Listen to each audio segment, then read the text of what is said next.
Shalom Elohim Bapak Ibu dan teman-teman terkasih dalam Tuhan Yesus Kristus. Puji Tuhan kita berjumpa kembali dalam program Kesaksian Iman yang luar biasa ini. Dan saya selalu merindukan yang baik, yang bahagia, yang sejahtera dari Tuhan Yesus berlimpah-limpah turun atas teman-teman semua. Dan biarlah hidup Bapak Ibu dan teman-teman semua diberkati Tuhan berlimpah-limpah. Amin, puji Tuhan. Baik, hari ini kita akan mendengarkan kesaksian dari Ibu Susi Rahmadani. Begitu luar biasa kesaksiannya. Kenapa luar biasa? Karena sangat dramatis. Beliau dahulu seorang penghujat, mengolok-olok, penghina Tuhan Yesus, anti kekristenan, benci orang Kristen, bahkan bukan hanya mengkafir-kafirkan, tapi tidak boleh bergaul dengan orang Kristen. Keluarga besarnya semuanya anti Kristus. Luar biasa sekali. Dan hebatnya, beliau begitu merindukan melihat nabinya. Beliau merindukan bagaimana sosok nabinya. Beliau dari kecil mengimpi-impikan dapat melihat atau bertemu dengan nabinya. Tetapi apa yang terjadi? Beliau didatangi Tuhan Yesus. Dan ketika beliau dibawa ke dalam mimpi tersebut, beliau mendengarkan suara, "Anakku, aku akan membaringkan engkau di padang rumput yang hijau." Wow, luar biasa sekali kesaksiannya. Dan bagaimana dia mengalami penderitaan di sekolah dan dihajar oleh orang tuanya. Nah, bagaimana kesaksiannya? Mari kita saksikan bersama-sama. Tuhan memberkati. Halo, Shalom, nama saya Suci Ramadhani. Mungkin saudara dari nama saya, saudara sudah tahu asal-usul saya. Saya kecil itu, dari kecil sudah dididik secara Islam, taat. Dan dulu memang didikan keluarga kami sedikit fanatik dan keras. Jika kami tidak sholat, tidak ngaji, itu biasa kaki kami dilibas. Kalau orang Medan bilang dipukul. Nah, kemudian waktu itu saya SD di Muhammadiyah. Jadi dari kecil memang udah ajaran agama, itu setiap hari Rabu kami belajar bahasa Arab, setiap hari Jumat kami itu belajar agama Islam dan kemuhammadiyahan. Jadi memang dari kecil kita sudah terbiasa gitu dengan ajaran ini. Dan saya dulu tidak tahu agama lain selain agama yang saya anut, Islam. Saya tidak tahu agama lain, bahwa ada Kristen, ada agama lain, itu saya tidak tahu sama sekali dulu. Yang saya tahu kalau di luar dari Islam itu adalah kafir. Dan dulu memang kami dilarang berteman dengan orang yang berbeda agama. Karena menyentuh keringatnya saja itu sudah haram. Karena makanan mereka yang kami sebut haram itu kan keluar dari keringatnya gitu. Jadi mama saya, ayah saya, uak saya, nenek saya semua sangat melarang berteman dengan yang berbeda agama. Kemudian pada saat itu, waktu SD, ini saya flashback ke zaman saya SD, saya pertama kali melihat Tuhan Yesus, bukan secara nyata, dalam gambar. Saya nggak tahu itu siapa pada saat itu. Saya punya tetangga, dia orang Kristen. Saya tidak tahu tadinya agama mereka apa, tapi yang saya lihat setiap hari Minggu, ketika saya sarapan di depan pintu rumah, saya selalu sarapan depan pintu rumah karena memang dilarang keluar. Saya lihat mereka setiap hari Minggu itu pakai gaun, pakai sepatu, jalan. Saya tanya mereka kemana, sekolah Minggu. Saya pikir dulu itu adalah sekolah Minggu itu hari Minggu sekolah seperti biasa gitu, cuman baju yang berbeda. Saya nggak begitu suatu hari siang, tanpa sepengetahuan mama saya, tanpa sepengetahuan orang tua saya pergi ke rumah mereka. Niat hati itu ya bermain, namanya anak-anak SD ya, meskipun tidak mau bersentuhan, tidak mau terlalu dekat, hanya bermain aja. Di situ saya lihat suatu foto Tuhan Yesus lagi pegang domba, lagi menggendong domba. Pada saat itu saya tidak tahu itu domba, yang saya tahu itu kambing dengan tongkatnya. Terus saya tanya, saya liatin lama banget saya liatin secara detail dari ujung rambut sampai tangannya, sampai semua yang ada di foto itu di belakang latarnya itu. Saya liatin semua satu persatu. Saya bingung ini siapa, kok seperti bule ya gitu, kayak orang luar. Saya pikirannya gitu aja. Saya pikir keluarganya teman saya, tapi kok teman saya ini bukan orang bule, kok dia punya foto orang bule gitu aja saya pikir. waktu itu. Terus saya tanya sama dia, "Ini siapa?" Dia bilang, "Ini Tuhan kami," katanya. Saya diam sejenak, saya berpikir, "Tuhannya kok manusia?" Terus dari situ saya bilang, "Tuhan kalian kok jaga kambing, Tuhan kalian tukang kambing." Saya bilang begitu, dan muncullah semua, ejekan-ejekan saya ke orang-orang yang beragama Kristen gitu, bahwa Tuhan mereka itu penjaga kambing, dengan bangganya saya bilang gitu. Pada saat itu saya nggak mengerti sama sekali. Kemudian suatu hari, saya ingat banget itu sebelum Natal, waktu SD itu, saya waktu itu belum tahu sama sekali itu Natal atau apa, yang penting saya ingat teman saya itu bilang, saya duduk di depan rumah lagi sarapan, mereka di seberang jalannya karena gang jadi nggak terlalu lebar. Dia cerita kalau dia tuh mau minta sama Tuhan sepatu katanya. Sepatu untuk Natal. Terus saya sebelumnya itu pernah lihat Tuhan Yesus itu disalib, dengan keadaan tidak berbusana, hanya memakai kain selai, celana ya. Jadi timbul lagi hinaan lagi dari saya gitu, bahwa orang yang berbeda dari agama saya, bagi saya itu kafir. Karena memang ajaran saya kafir, dan mereka itu nantinya di neraka itu jadi kayu api, jadi yang kayu bakarnya begitu, dan mereka tidak ditempatkan di surga gitu. Bahkan di neraka pun mereka dijadikan kayu bakar kalau kata guru ngaji saya begitu, gitu. Saya tidak tahu sama sekali itu tentang Tuhan Yesus, tidak tahu sebutannya, saya tahu hanya Tuhannya orang Kristen.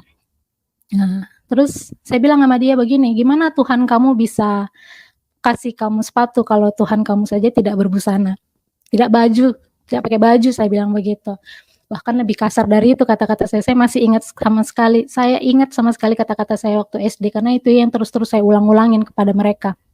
Dia diam aja. Nah, pada saat Natal, itu saya lihat mereka jalan, terus saya tanya, "Mau kemana?" "Mau Natalan," katanya. "Selama ini kalian sekolah minggu di mana?" "Di gereja." Saya mikir, oh berarti sekolah minggu yang mereka maksud ini di tempat mereka ibadah. Ya udah, suatu hari saya pengen lihat-lihat aja gitu gereja mereka itu seperti apa. Jadi pada suatu hari saya berhasil kabur dari rumah pagi hanya untuk lihat mereka gereja di mana, karena kan nggak terlalu jauh dari rumah. Saya nyusup-nyusup dari rumah, ikut mereka, saya lihat, tapi saya dari luar pagar aja karena saya nggak mau masuk. Saya takut diculik, pikiran saya begitu aja dulu masih kecil. Saya takut dikristenkan dulu, Mas, bahasanya begitu kan. Saya takut keluar dari agama saya kalau saya masuk ke halaman gereja mereka. Terus saya lihat dari luar, saya lihat, oh ini gerejanya, saya bilang gitu. Ini tempat ibadahnya orang Kristen tuh begitu. Saya ngeliat ada tanda salib yang saya nggak tahu itu salib, yang saya pikir tuh ada huruf T aja gitu, huruf besar gitu kan, kayu gitu. Saya nggak tahu itu sama sekali apa pada saat itu. Terus saya lihat mereka masuk, timbul lagi nih hinaan dalam hati saya. Mereka ibadah kok pakai sepatu gitu. Terus beda banget sama saya yang harus ngambil air wudhu, bersih gitu kan. Muncul lagi hinaan buat mereka. Setiap kali saya melihat mereka ini saya kepo, saya penasaran gitu. Tapi saya muncul lagi hinaan lagi buat mereka. Hingga suatu hari di waktu saya SMP, saya sudah lama itu tidak terlalu ingat lagi. Saya SMP di tahun 2003, saya ingat saya curiga dengan mama saya nih, pertama kali. Mama saya ini seperti membaca sesuatu tapi kayak sembunyi-sembunyi. Jadi zaman dulu tuh kulkas kan ada dorongan, ada besi di bawah kulkas untuk bisa digeser-geser. Jadi ada kolong di bawah, ada space di bawah. Mama saya selalu ngelempar sesuatu itu ke dalam situ, ke dalam buku itu ke dalam kolong kulkas. Saya penasaran dengan mama saya nih, apa sih yang dia baca? Selama beberapa hari saya pergokin terus, sampai suatu hari mama saya itu lagi nggak lihat, saya ambil itu buku, saya lihat tulisannya Alkitab. Buku warna hitam, saya ingat. Saya diam, Alkitab ini saya ingat saya itu punya orang Nasrani gitu. Kenapa mama saya baca kitabnya orang Nasrani? Padahal dulu kalau kami nggak ngaji, mama kan pasti marah gitu. Kalau nggak sholat itu marah. Bahkan saya dulu aja sholat itu, bahkan saya ngaji aja dulu 2 kali dalam sehari. Jadi siang itu sekitar jam 3 sampai jam 4 sore itu saya ada guru ngaji private di rumah datang. Makanya saya 3 kali khatam ngaji, Bapak Ibu.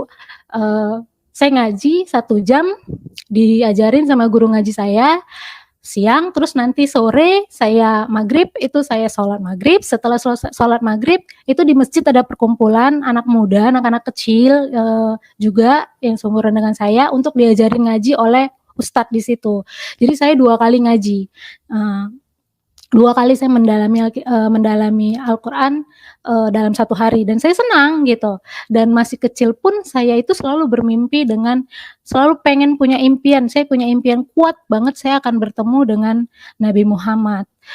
Bahkan dulu saya masih kecil udah beli buku-buku tentang surga dan neraka versi Islam itu seperti apa, terus ada doa-doa, mungkin sampai sekarang masih ada ya buku doa-doa, kumpulan doa-doa, misalnya salah satunya adalah doa untuk bertemu dengan Nabi Muhammad, dan itu diucapkan 100 kali dengan puasa gitu. Bahkan masih kecil pun saya sudah puasa, memang puasa anak-anak kecil ya, saking saya pengen mengenal tuh Nabi Muhammad seperti apa, Allah itu seperti apa, penasaran, saya masih kecil aja rasa penasaran saya sudah besar, saking cintanya saya kepada agama saya dan saya sangat mencintai nabi saya pada saat itu. Saya sangat-sangat penasaran wajahnya seperti apa, begitu aja. Nah, saya lakukan itu. Dulu saya sering temenin ayah saya ngaji dari jam 12 malam sampai jam 5 subuh. Saya tanya sampai saya ketiduran gitu di sarungnya, di pangkuannya, kadang saya tanya sama dia, "Yah, bentukan Nabi Muhammad seperti apa?" Dia bilang, "Saya udah baca ini tapi belum ada sama sekali ditemuin, saya udah baca ini," saya bilang gitu. "Udah baca terus tiap hari, udah semingguan," saya bilang gitu. Terus saya bilang, "Ya udah terus aja, terus berdoa," kata ayah saya. "Saya Dedek juga udah puasa," saya bilang gitu, "gini gini gini ya, puasa anak-anak kan." Terus, "Ya nggak apa-apa dilanjutin aja nanti bisa ketemu," kata ayah saya gitu. Terus suatu hari saya kan memang setiap pulang sekolah itu selalu mampir ke tempat nenek saya. Nenek saya itu tantenya ayah saya gitu, tempat nenek, dan nenek itu rumahnya itu setiap saya pulang sekolah zaman SD itu pasti kelewat. Jadi saya harus mampir ke sana, mereka itu tidak peduli dengan nilai matematika saya, dengan nilai PPKN, nilai apapun tidak, mereka nggak peduli. Yang mereka lihat adalah setiap hari Rabu, Jumat itu bagaimana nilai bahasa Arab saya, bagaimana nilai Muhammadiyah saya, bagaimana nilai agama Islam saya, itu saja. Nah, suatu hari saya tanya sama nenek saya ingat banget itu di teras, sebelum saya pulang ke rumah saya tanya, "Nek, Allah itu bentuknya seperti apa?" Terus dia bilang, "Kamu dosa kalau nanya Allah itu seperti apa." Dia bilang, "Allah itu zat," dia bilang gitu. "Dia tidak berbentuk," dia bilang begitu.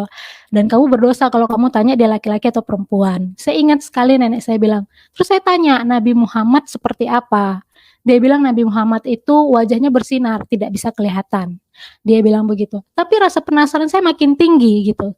Jadi kalau suatu hari saya bertemu Nabi Muhammad itu gimana ya rasanya gitu loh, sangat-sangat excited banget kan. Nah, terus waktu itulah saya kembali lagi ke waktu saya SMP, kelas 3 itu saya lihat mama saya itu sembunyikan sesuatu yang saya tahu itu ternyata Alkitab. Di situ saya hancur hati saya mau marah tapi nggak bisa karena saya takut juga sama mama saya ya, kebetulan saya takut jadi saya nggak tahu saya mau apa, jadi saya diemin aja mama saya gitu. Tapi dalam hati tuh bergelut gitu dalam hati saya, kenapa mama saya jadi murtad, mama saya murtad, mama saya murtad, dan saya malu karena mama saya murtad. Itu aja yang dalam hati saya gitu kan. Padahal impian saya itu pengen mama saya berangkat haji, saya jadi haja juga, mama saya jadi haja, ya saya jadi haji gitu. Saya udah impiannya udah begitu dari kecil gitu. Rasanya sakit banget, hati saya hancur tadinya gitu. Nah, itu hampir 1 tahun lah dari kelas 2 akhir sampai kelas 3 lah itu, hancur hati saya ngelihat mama saya gitu. Sampai suatu hari saya dimimpikan gitu. Dimimpikan saya masih SMP, saya dimimpikan saya tuh tiba-tiba kayak di padang rumput. Cantik banget, warna hijau, teduh, saya di bawah pohon, seperti pohon beringin besar, tapi nggak ada siapa-siapa, nggak ada orang sama sekali, cuma saya sendirian. Terus di depan saya itu ada seperti danau atau sungai, saya tidak tahu, sepertinya itu danau luas, besar, tapi saya nggak ketakutan meskipun saya sendirian gitu. Yang saya rasakan adalah tenang. Tenang aja, tenang, seperti saya senang di situ, saya senang, tapi saya nggak kemana-mana, saya hanya di bawah pohon itu, saya posisi lagi terlentang, terus saya duduk, saya diam, saya celingak-celinguk kanan kiri, tapi saya nggak kemana-mana, saya hanya diam aja di situ, sampai ada suara anakku. Saya dengar, saya mikir gitu, ini suara siapa gitu. Saya lihat kanan, kiri, belakang, sampai kejauhan pun nggak ada. Saya lihat ke atas pohon, nggak ada. Saya lihat di balik pohon juga nggak ada. Saya masih di bawah-bawah pohon itu aja, saya nggak kemana-mana. Saya diem, terus dipanggil lagi kedua kali. "Anakku," katanya. Di situ kayaknya saya tenang waktu dipanggil anakku gitu. Saya nggak tahu itu suara dari mana tadinya. Terus dia bilang, "Aku akan membaringkan engkau di padang rumput yang hijau. Aku akan membimbing engkau ke air yang tenang." Itu aja bahasanya. Sampai saya sadar, saya ingat-ingat apa yang saya lihat, saya ingat-ingat apa yang saya dengar. Karena dulu SMP dari kelas 1 sampai kelas 3 saya di kelas unggulan, di mana satu kelas itu isinya muslim semua. Jadi waktu itu saya tanya sama teman saya mimpi ini, saya bilang. Terus dia bilang, "Itu sepertinya Nabi Muhammad," dia bilang. Saya bilang, "Itu sepertinya Nabi Muhammad." Terus teman saya yang satu lagi yang dengar, dia bilang, "Nggak mungkin gitu loh, Nabi Muhammad nemuin kamu, karena nggak sembarang orang bisa ketemu." Saya diem, saya agak, jadi yang temuin saya siapa gitu, karena saking pengennya saya dari dulu ketemu kan. Terus ya udah, waktu SMP itu ada acara di mana acara satu sekolah itu ngumpul, jadi kita kayak ada rebutan bangku siapa yang cepet dapet lah di situ. Jadi yang Kristen pun ada di situ gitu. Jadi saya tiba-tiba ada satu orang yang saya nggak tahu dia ternyata agama Kristen, kita berkenalan di situ. Saya tadinya nggak tahu dia beragama Kristen.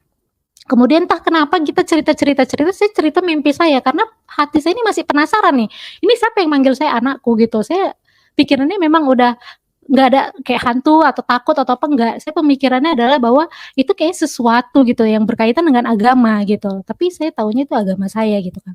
Terus saya tanya sama dia, tadinya saya bener-bener nggak tahu dia Kristen gitu, kita kenal hanya gitu aja. Terus dia bilang, "Itu ada loh di kitab kami," katanya gitu.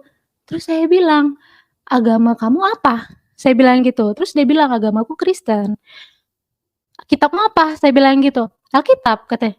Saya langsung terdiam, saya ingat mama saya yang tadinya itu baca Alkitab. Saya mikir kan, ini ada apa gitu. Terus saya tanya, "Ya udah, mana Alkitabnya? Besok ya," katanya gitu. Oke, besok dia bawa, ya udah saya bilang, "Mana ayatnya?" Dia tunjukin di Mazmur 23 ayat 2. Di situ saya, aduh,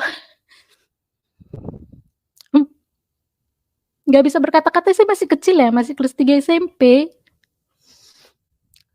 Saya kaget, saya lihat kok Tuhannya orang Kristen datang sama saya. Dulu seingat-ingat saya itu hina-hina ini orang gitu. Saya hina-hina orang-orang Kristen, saya hina Tuhannya, saya nggak tahu namanya siapa, bahkan saya nggak tahu, nggak kenal itu siapa namanya gitu. Saya taunya itu adalah Tuhannya orang Kristen gitu. Tapi kok ada di ayat Alkitabnya saya nggak pernah baca gitu. Tapi kok suara itu ya suara yang ada di ayat Alkitab gitu, firman Tuhan. Di situ saya terdiam, terus saya mulai mau belajar nih dari teman saya. Inilah makanya pentingnya sih Bapak Ibu ya sekolah minggu gitu. Jadi karena anak-anak pun itu bisa menjadi berkat untuk lingkungannya, bagi teman-temannya juga. Bahkan saya yang masih kecil kelas 3 SMP aja itu bisa diberkati oleh teman saya yang lain gitu, yang beragama Kristen. Dia memberkati saya melalui firman, dia ajarin saya. Kita belajar, saya bilang sama dia, "Kamu bawa ini jangan kasih lihat di depan orang ya, saya malu," saya bilang gitu. "Ya udah nanti kita di belakang sekolah aja, di tempat biasa orang main bola kaki gitu, main sepak bola." Ya udah kita belajar di sana.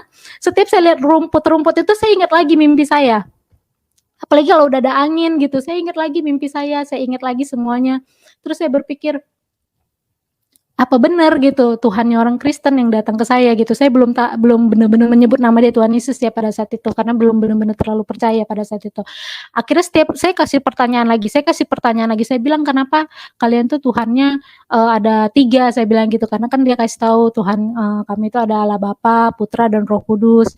Saya bilang, "Kenapa kalian kok ada 3?" "Iya itu 3 dalam 1," dia kasih tahu, dia kasih penjelasan segala macam. Setiap kalau saya kasih pertanyaan yang dia tidak bisa jawab, dia pasti bilang sama saya, "Tunggu ya sampai hari Minggu, aku nanti sekolah Minggu, nanti hari Senin hari Minggu aku tanya dulu sama guru sekolah Minggu aku, nanti hari Senin aku kasih kamu jawabannya." Se-excited itu saya pengen tahu tentang agama Kristen. Pada saat itu saya hanya ingin penasaran aja karena kok mimpi saya ada di ayat Alkitab mereka. Terus saya tanya, Tuhan Yesus itu seperti apa? Saya tanya semua sampai ke sinterklas pun saya tanya, dia bilang itu sinterklas itu tidak ada, itu hanya ini saja, dongeng saja, hanya ini saja. Karena saya pikir itu ya sinterklas itu juga jin-jinnya orang Kristen gitu. Saya mikirnya begitu. Nah, suatu saat saya bilang sama mama saya, "Ma, saya udah mulai mau percaya gitu." Karena pada saat itu ada orang bule datang ke rumah, saya nggak tahu itu siapa, saya sama sekali nggak ada ngomong sama siapapun. Cuman ke temen saya yang satu orang ini, yang dia bawa kitab perjanjian baru. Yang saya ingat itu perjanjian baru warna putih. Dia nggak bawa Alkitab yang ada perjanjian lamanya yang besar pada saat itu, yang saya ingat adalah perjanjian baru. Itu aja yang saya pegang. Dia kasih, "Udah nih kamu pakai dulu aja." Itu aja saya baca-baca gitu tentang Yesus. Saya nggak tahu bahkan kalau ada perjanjian lama, saya sama sekali nggak tahu. Terus suatu hari itu waktu itu bulan puasa. Ya saya ingat tuh bulan puasa, datang orang bule perempuan, dia tanya, "Di sini ada yang namanya Suci Ramadhani mau terima Yesus ya?" Saya diem, saya takut. Pertama saya takut mama saya takut ayah saya malu juga sebenarnya. Saya malu orang-orang takutnya nanti ada yang lihat gitu. Ya udah, kita duduk, terus saya bilang mama saya, "Iya Ma, aku udah mulai belajar-belajar," gitu pada saat itu. Nah, di situlah mama saya mulai tahu kalau saya mulai belajar gitu tentang agama Kristen. Dia kaget, terus dia bilang, "Ya Mama juga," dalam hati saya juga, "Ya Ma, saya udah tahu kalau Mama memang udah mulai belajar." Saya pergok Mama baca Alkitab gitu loh, tapi saya nggak ngomong pada saat itu kan. Ya udah, akhirnya entah gimana saya juga nggak ngerti, pokoknya hilang gitu aja. Ini si ibu-ibu yang bule ini ya, yang perempuan ini nggak kelihatan lagi pas perginya kapan, padahal kami maksudnya kan mau mengantar dia gitu. Tapi kayak udah nggak kelihatan gitu, tapi udah nggak kepikiran kita, mungkin dia pulang gitu ya, mungkin dia pergi, memang dia udah bilang kalau, "Permisi," gitu kan, "permisi, nanti suatu hari kita akan kembali lagi, kita ketemu lagi." Dia bilang begitu aja. Jadi ya udah, saya pikir ya udah selesai lah si, ibu-ibu yang bule ini tadi gitu. Terus mama saya peluk saya, dia kaget, karena kita kan masih suasananya masih haru gitu, jadi udah nggak kepikiran yang lain, dia kaget kalau anaknya ini udah mulai percaya gitu. Kok diem-diem belajar juga, terus saya bilang, "Iya aku belajar," aku bilang, "tapi lewat teman sekolah gini gini gini." Ya udah kita cerita saling sharing, ya udah. Terus suatu hari ayah saya udah mulai tahu, mereka sering ribut ternyata di belakang meskipun kadang nggak di depan anak-anaknya, karena mereka anak-anaknya yang sekolah termasuk saya juga, tapi pernah sekali waktu saya lihat ayah saya itu marah sekali depan saya, di situ saya melihat kenapa ayah saya yang muslim begini. Tapi mama saya yang Kristen kok begini gitu, saya ngeliat kok perbedaannya kok ayah saya jadi kayak kesetanan gitu kan. Mama saya kok kayak lebih mengampuni gitu, kok berubah banget dari yang dulu gitu. Kok beda gitu, saya mikirnya begitu aja. Terus ya udah mama saya kirim saya ke Bekasi, ke rumah temennya untuk belajar lah pada saat itu kan libur sekolah. Ya udah saya pergi, di situ, saya ngelihat banyak mukjizat, banyak, inilah di gereja di Jakarta, saya juga lihat, eee, teman teman mama saya ini juga gereja ketemuin sama Bapak saya Pariaji, pada saat itu saya masih kecil, terus banyak tahu tentang gereja itu, saya lihat banyak mukjizat, banyak kejadian yang luar biasa gitu. Di situ saya mikir bahwa, "Wih, jinnya orang Kristen ini hebat-hebat ya, berarti ini jin putih." Karena saya pikirnya kan dulu kan masih begitu, masih berkaitan dengan jin dan karena masih berkaitan dengan ilmu-ilmu putih gitu, seperti yang saya pernah pelajarin dari agama saya sebelumnya gitu. Terus saya berpikir, "Wah, hebat ya orang Kristen gitu, luar biasa kasih mukjizatnya," gitu.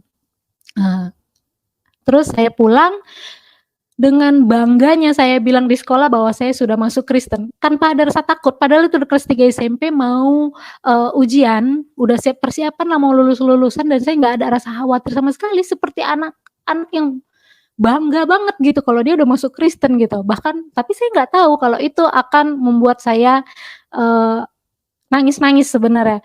Saya nggak tahu sama sekali. Jadi saya masih seperti orang-orang udah pada tahu saya masuk Kristen, saya masuk ke kelas saya yang saya bilang tadi itu kelas unggulan tuh satu muslim semua, saya duduk seperti biasa, seperti tidak apa-apa, saya tidak tahu kalau saya akan dipindahkan kelas atau apa gitu. Saya mikirnya masih biasa aja gitu. Datang guru wali kelas saya datang, saya masih ingat kata-katanya, bapak itu bilang, dia dari ujung ke ujung saya itu ngomong, "Suci, kenapa kamu masih di sini? Kamu kan udah murtad." Katanya gitu. Terus saya tanya, "Saya pindah ke mana Pak?" "Ya nggak tahu," dia bilang begitu. Semua mata teman saya itu ke saya, bahkan sahabat saya di bangku tuh udah kayak benci banget ngeliat saya, udah kayak jijik gitu dan semua itu kayak pada ngediemin saya, udah berubah gitulah. Akhirnya saya keluar dengan bawa buku saya, dengan tas ransel saya keluar, Tapi saya nggak ada sedih, nggak ada. Saya nggak tahu, seperti Tuhan menjaga saya, melindungi saya, menghibur saya, bahkan di sekolah itu saya nggak ada rasa takut sama sekali. Saya ingat banget waktu saya keluar dari kelas, ingat banget kata-kata guru saya, "Bahkan nama suci Ramadhan itu tidak pantas kamu pakai," katanya begitu, saya ingat banget.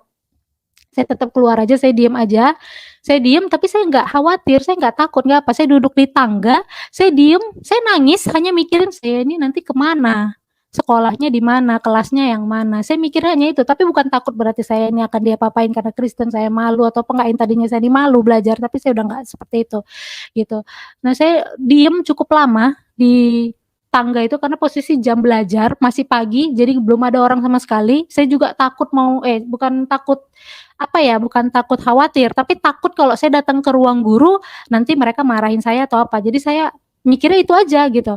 Saya diem di tangga, nggak lama ada guru bahasa Inggris saya datang, kebetulan, dia beragama Kristen, dia tanya, "Kamu sudah percaya Kristus ya?" katanya gitu, "Udah banyak tersebar satu sekolah," katanya. "Iya Pak," saya bilang gitu. "Ih puji Tuhan puji Tuhan." Terus saya tanya, "Bapak Kristen ya?" "Iya," dia bilang gitu, "puji Tuhan, yuk yuk kita ikut ke ruang guru," dia bilang gitu, "nanti saya tanya, kamu pindah ke mana?" Dia bilang, ya udah saya duduk di ruang guru, saya lihat semua mata itu tertuju kepada saya, ada mata yang sinis, ada mata yang benci, ada mata yang penuh kasih gitu, kayak senang gitu. Jadi di situ saya tahu, oh berarti ada yang benci saya, ada yang masih senang saya. Udah saya pikirannya begitu aja, terus saya diem cukup lama, sampai jam 10 pagi itu mereka baru kasih saya, tempat kelas, dan itu kelas di mana kelas yang paling kalau, urutan kelas itu kelasan yang paling banyak anak bandelnya gitu.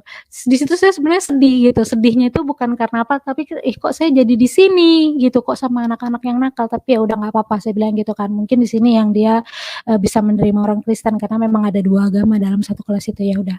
Nah, saya masuk ke situ, saya seperti biasa belajar, waktu pelajaran agama itu, kalau sekolah negeri ya, di tempat saya dulu itu dipisahkan. Dipisahkan yang Kristen itu di ujung, di kelas yang lain itu kelasnya paling hancur, paling jelek, sedangkan yang Muslim itu mereka sholat dulu di musola, setelah selesai sholat mereka kembali lagi ke kelas yang asal gitu, ke kelas kami gitu. Saya di situ nangis, di kelas yang waktu pelajaran agama, saya cuman mikir gini, "Kok segininya orang Kristen diperlakukan?" Berarti dulu saya memperlakukan orang Kristen tuh jahat banget ya, mulut saya tuh kasar gitu kan, bahkan saya mencaci maki mereka, saya geli deket mereka gitu, saya taunya mereka tuh haram haram haram gitu. Ya udah, saya sedih aja gitu ngelihat perlakuannya gitu, tapi kok orang-orang Kristen ini sepertinya masih sukacita, senang-senang aja gitu, kayak nggak ada apa-apa gitu. Kayak mereka tuh bahagia aja gitu, nggak merasa kayak mereka ditindas atau mereka diasingkan gitu. Di situ saya makin terharu gitu kan dengan apa yang dilakukan oleh orang Kristen. Nah, ayah saya tahu, bahwa saya juga ikut Kristen, anak-anaknya ikut, dia marah. Suatu hari ada guru tata usaha, dia tuh bukan guru biasa, jadi dia tuh kerja di tata usaha di sekolah saya. Dia kenal sama ayah saya, entah gimana dia datang ke rumah saya sebelum saya tiba di sekolah. Sebelum saya tiba di rumah maksud saya sebelum saya tiba di rumah dia udah tiba duluan di sekolah saya di rumah saya kaget, saya pulang sekolah, saya sampai rumah udah ada ibu ini gitu. Saya diem tapi matanya kayak sinis banget. Terus ayah saya udah siapin tali pinggang, terus ibu itu pulang, itu saya habis dihajar sama ayah saya. Ayah saya tidak pernah yang namanya mukul anaknya, kalau misalnya anaknya nakal yang dia pukul dinding, bukan anaknya, dia nggak pernah mukul saya dari dulu masih kecil. Tapi ini kok dia sampai pukul saya pakai, eee, pakai tali pinggang, terus dia ngelempar saya pakai telenan. Telenan tuh alas alas buat motong bawang, yang zaman dulu tuh telenan itu dari kayu asli yang tebelnya segini. Dia lempar kepala saya pakai ini.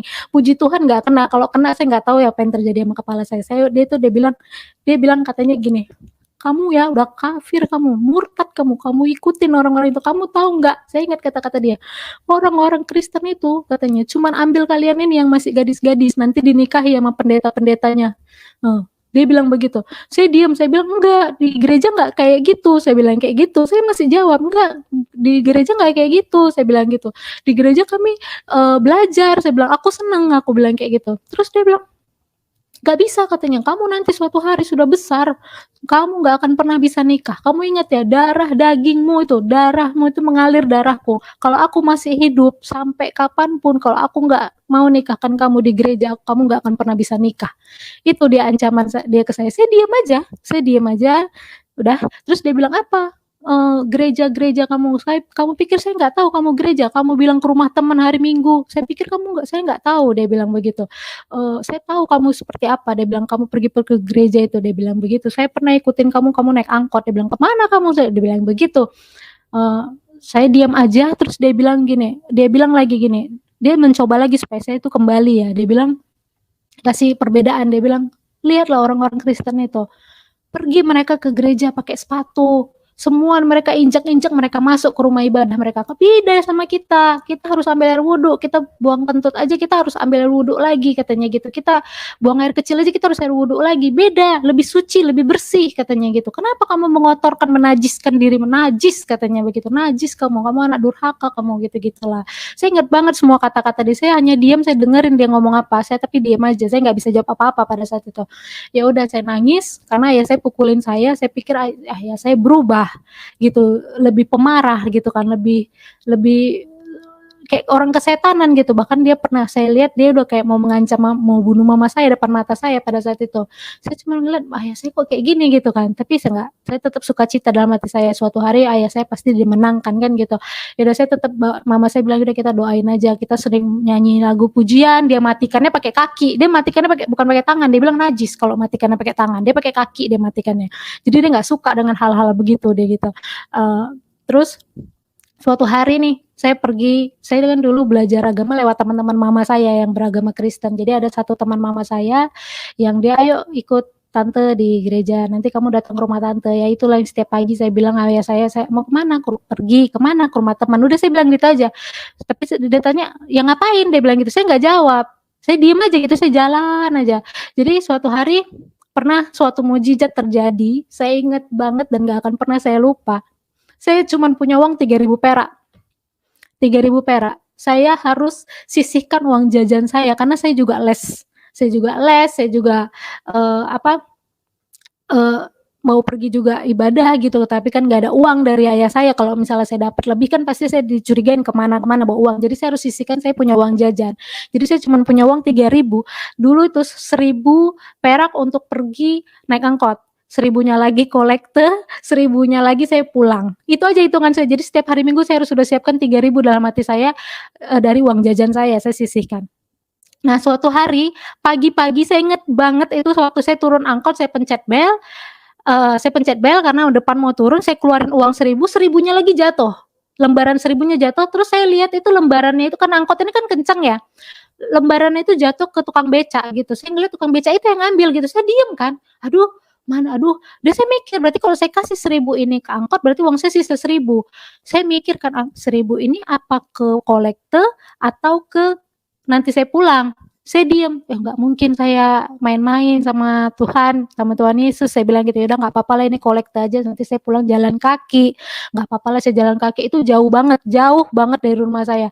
Ya udah nggak apa-apa lah jalan kaki gitu, Tuhan pasti jaga, saya nggak akan diculik orang. Saya pikirnya gitu aja. Ya udah, saya turun dari angkot, saya pencet bel, saya turun, agak kelewatan angkotnya karena keterusan, karena ngebut saya jalan, saya harus jalan lagi karena keterusan itu, saya jalan lagi, 50 meter sebelum nyampe ke tempat tante itu jalanan sepi ya, karena masih pagi banget, jam 6:30 pagi. Saya inget banget mukjizat pertama Tuhan yang Tuhan tunjukkan ke saya ketemu uang 500 perak 2 biji, tidak hujan, sama sekali nggak hujan, itu hari nggak hujan. 500 perak itu terletak itu begini, posisinya basah, ada air, tapi air itu hanya di logam itu. Demi Tuhan Yesus saya nggak berbohong, saya lihat itu. Saya jalan nunduk, saya diem, saya sempat ngelihat ke kanan, ke kiri, ke depan, ke belakang, jalan tuh sepi banget. Ini uang siapa gitu, saya mikirnya gitu aja. Tapi nggak hujan tapi kok ini berair. Saya mikirnya gitu aja, uangnya 1.000 perak, 502 warna kuning.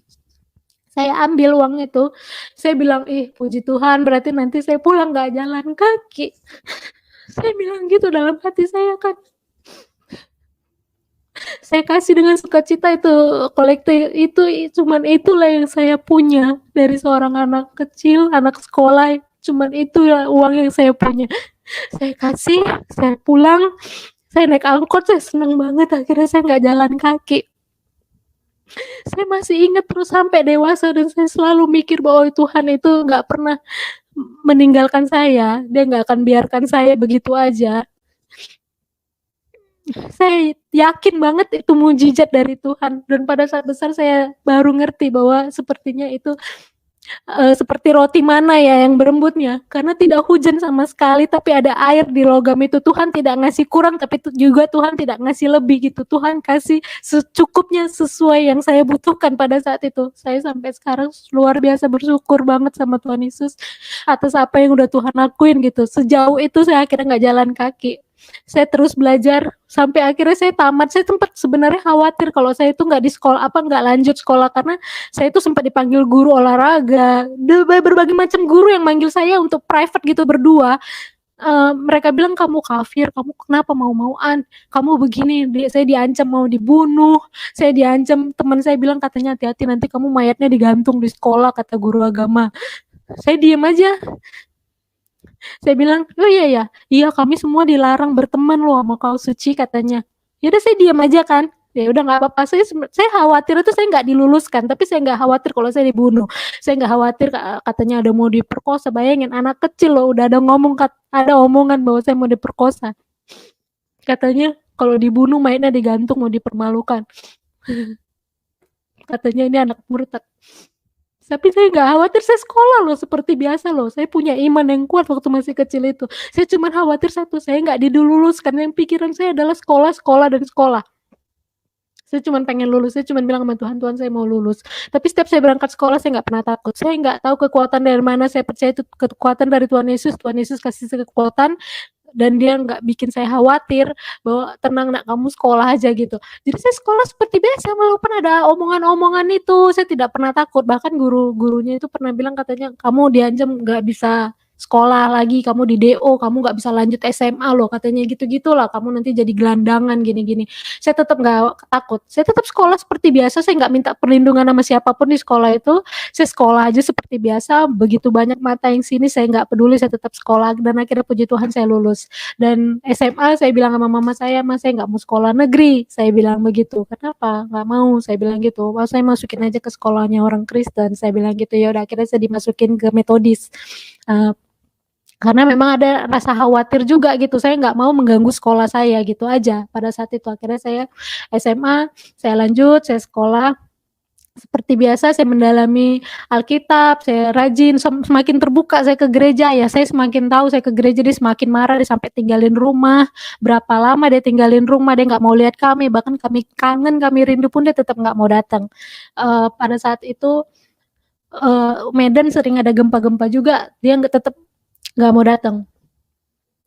Terus suatu hari dia datang karena memang waktu itu mama saya lagi di luar kota. Saya, abang saya, sama satu keluarga saya, sama adik saya juga kan, tetangga yang emang udah deket banget, udah seperti keluarga. Ayah saya datang, pada saat itu datang, terus karena kan ayah saya nggak kasih uang sama sekali ya ke kami ya, jadi mama yang kerja gitu, usaha semuanya. Terus ayah saya datang, di situ adik saya yang pertama kali lihat, "Bapak," katanya, kalau ayah saya kan manggilnya bapak, kalau saya manggil dia ayah. "Bapak," dia langsung peluk ayah saya diem, saya takut nih mau meluk nggak ya, mau peluk nggak ya gitu, karena kan dia tahu kalau saya udah Kristen gitu kan, abang saya juga udah masuk Kristen gitu. Adik saya juga sesekali sekolah minggu gitu, sampai pernah dikejar dia, gitu, karena dia nggak mau anaknya Kristen semua gitu, akhirnya saya datang, saya lari, ya udah dia pegang kepala saya begini, dia usap-usap, dia peluk, ya udah akhirnya dia kembali tapi dia tetap mengeraskan hati dia sama sekali dia nggak mau. Terus, waktu itu dia lihat saya pakai baju, saya kan mau nari-nari di gereja karena mau Natalan ya, dia cuman bilang itu kan, dia masih ngehina lagi, dia bilang, "Tuh kan baju-bajunya kayak gitu tuh ciri-ciri mau dikawinin tuh sama pendeta-pendeta." Ih, katanya begitu. Saya bilang, "Enggak ya, di gereja tuh saya kasih tahu gini gini gini gini." Dia bilang, "Enggak," katanya kayak gitu, "enggak," katanya kayak gitu. "Jangan sekali-sekali kamu berubah," dia bilang kayak gitu. Nah, nenek saya juga yang dulunya ini banget ya sama saya, sempat datang ke rumah nunjukin kekecewaannya gitu ke mama saya, dia marah, nahan marah. Dia mau nanya gitu ke mama saya, "Kenapa sih anak-anaknya jadi ikutan? Kenapa si Suci ini juga ikut-ikutan?" Begitu. Sampai akhirnya dia masuk rumah sakit karena dia sakit hati banget gitu kan.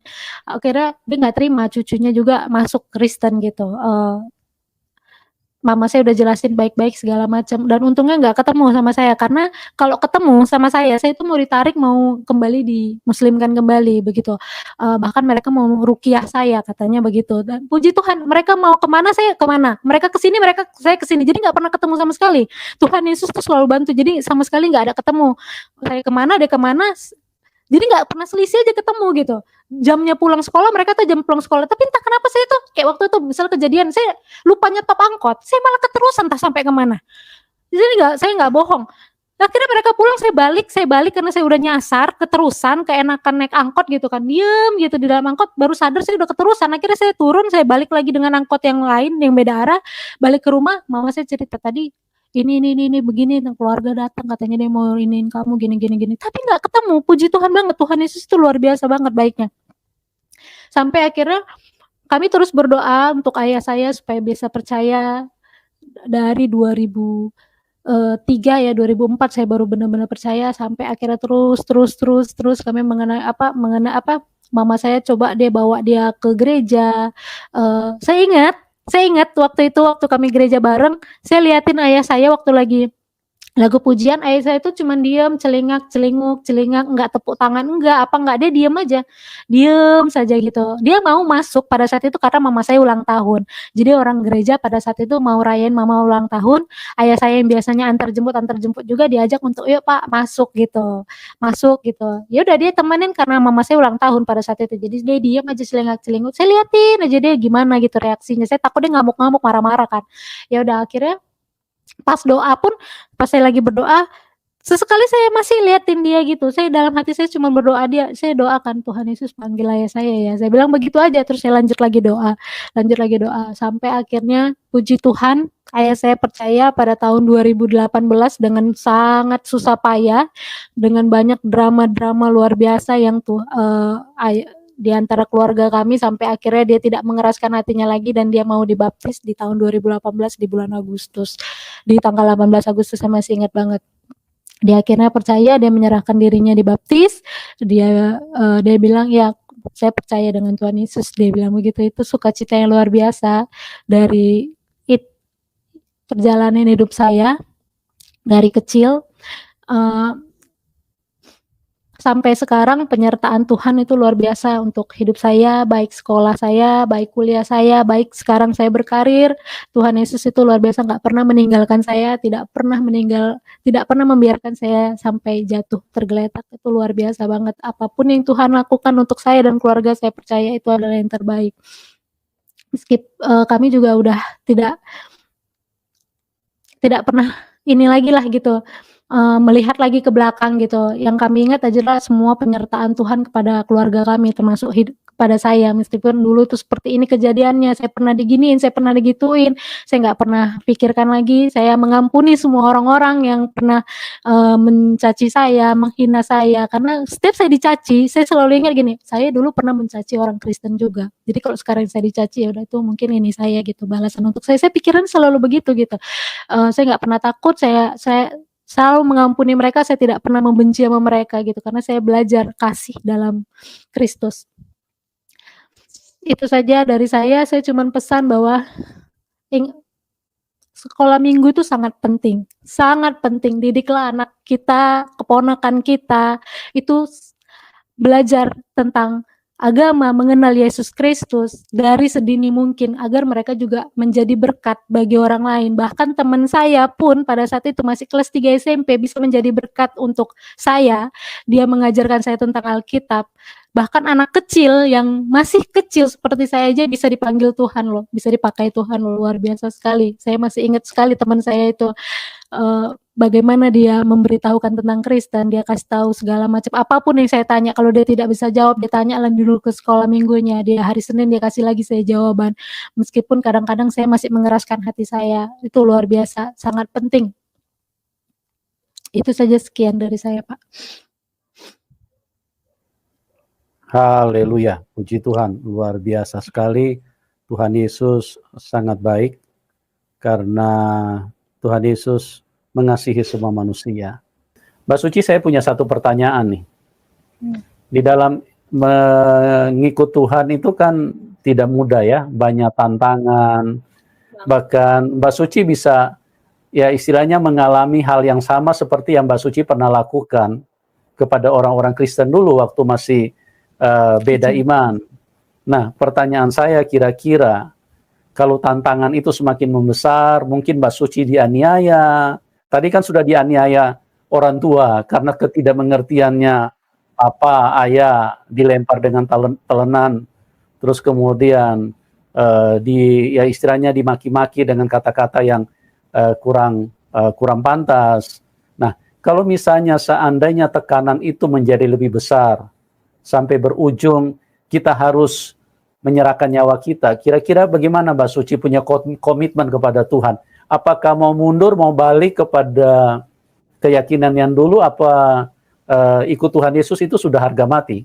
Silakan Mbak Suci. Itu sudah harga mati, Pak. Itu sudah harga mati. Mati adalah keuntungan bagi saya. Saya bisa bertemu Tuhan Yesus. Jadi kalau saya mati di dalam Kristus, kenapa saya harus takut? Semakin cepat kan juga lebih baik. Gitu, karena saya percaya saya mati, saya masuk surga, bertemu dengan Tuhan Yesus. Itu jelas, itu nyata. Saya tidak perlu bertanya-tanya lagi, Tuhan itu seperti apa. Saya tidak bertanya-tanya lagi, neraka itu seperti apa, surga itu seperti apa gitu. Ada keselamatan yang sangat jelas dari Tuhan Yesus. Tuhan Yesus telah menebus segala dosa saya, segala dosa umat manusia, dan saya percaya semua orang, termasuk saya, itu sudah ditebus oleh Tuhan. Jadi udah nggak ada lagi pertanyaan-pertanyaan saya dulu yang saya masih kecil, itu udah nggak ada lagi pertanyaan. Benar-benar bukti nyata Tuhan Yesus itu keselamatan. Saya nggak pernah takut sebesar apapun. Bahkan saya masih kecil juga saya nggak takut. Saya punya iman yang kuat. Haleluya, luar biasa sekali. Jadi pada dasarnya Mbak Suci mengatakan setelah percaya Tuhan Yesus, Mbak Suci bisa memahami neraka itu seperti apa, surga itu seperti apa, dan jalan keselamatan itu tidak samar-samar lagi ya, atau tidak samar-samar lagi. Jelas ya, keselamatan itu seperti apa, tidak samar, tidak membingungkan. Ya. Saya tahu yang saya sebut Bapa itu siapa, yang saya sebut Tuhan itu seperti apa, saya tahu gitu. Jadi nggak ada pertanyaan-pertanyaan lain lagi gitu. Jadi menurut Mbak Suci sekarang ini apakah benar kalau dituduh Tuhan itu melahirkan anak, punya anak? Tidak. Saya baru percaya, saya baru mengerti gitu bahwa Maria itu adalah perawan, dia dikirimkan oleh Roh Kudus masuk ke dalam perutnya, dilahirkanlah Yesus ke dunia dengan tujuan untuk menyelamatkan manusia. Tadi saya bertanya-tanya apa Maria ini ada perkawinan atau apa gitu. Saya tadinya mikir gitu, ini ada apa kok seperti ini orang Kristen begitu. Ya, jadi berarti Mbak Suci sekarang sudah paham ya, sudah bisa menjelaskan bahwa tuduhan-tuduhan, tuduhan-tuduhan dari orang-orang yang ya dikuasai setan, yang mengatakan bahwa Tuhan itu beranak, punya anak, itu hanya karena mereka tidak mengerti. Dan setelah Mbak Suci mengalami perjumpaan dengan Tuhan, Mbak Suci juga jadi mengerti. Jadi lebih mengerti. Terima kasih buat Mbak Suci yang sudah memberi kesaksian yang luar biasa. Kami semua sangat diberkati dan kami berdoa Mbak Suci tetap kuat di dalam Tuhan dan tetap melayani Tuhan, memenangkan jiwa yang banyak buat Tuhan, karena apa yang Mbak Suci alami itu sangat memberkati orang lain. Puji Tuhan, puji Tuhan, puji Tuhan, kesaksian yang luar biasa dari Ibu Susi Rahmadani, dan hari ini kita melihat bagaimana keluarga besarnya atau ayah, ibu, dan saudara-saudaranya semuanya menjadi pengikut Kristus. Luar biasa sekali ya Bapak Ibu dan teman-teman semua, dahsyat sekali kuasa Roh Kudus, satu keluarga penghujat dan anti Kristus menjadi pengikut Kristus. Ini dahsyat sekali. Kita patut bersyukur, Tuhan begitu baik, sangat baik pada setiap orang yang membenci Dia. Kasih-Nya tak berkesudahan, dan itu selalu membuat kita merasa terharu. Kita selalu akan merasa terberkati ketika mendengarkan kesaksian-kesaksian yang luar biasa seperti ini. Itulah sebabnya Bapak Ibu dan teman-teman semua, Mari kita terus berdoa, bersyafaat, mengasihi, memberkati, dan menjadi terang dan garam di muka bumi ini. Ada banyak orang-orang di sekitar kita yang belum mengenal Kristus, tetapi sesungguhnya mereka membutuhkan keselamatan. Maka doa-doa kita adalah salah satu jawaban agar mereka dijamah Tuhan. Tetaplah setia, tetaplah semangat, tetaplah percaya. Tuhan beserta kita dan pasti memberkati kita di dalam nama Bapa dan Anak dan Roh Kudus, di dalam nama Tuhan Yesus Kristus. Haleluya, haleluya, haleluya. Amin, amin, amin, amin, amin, amin.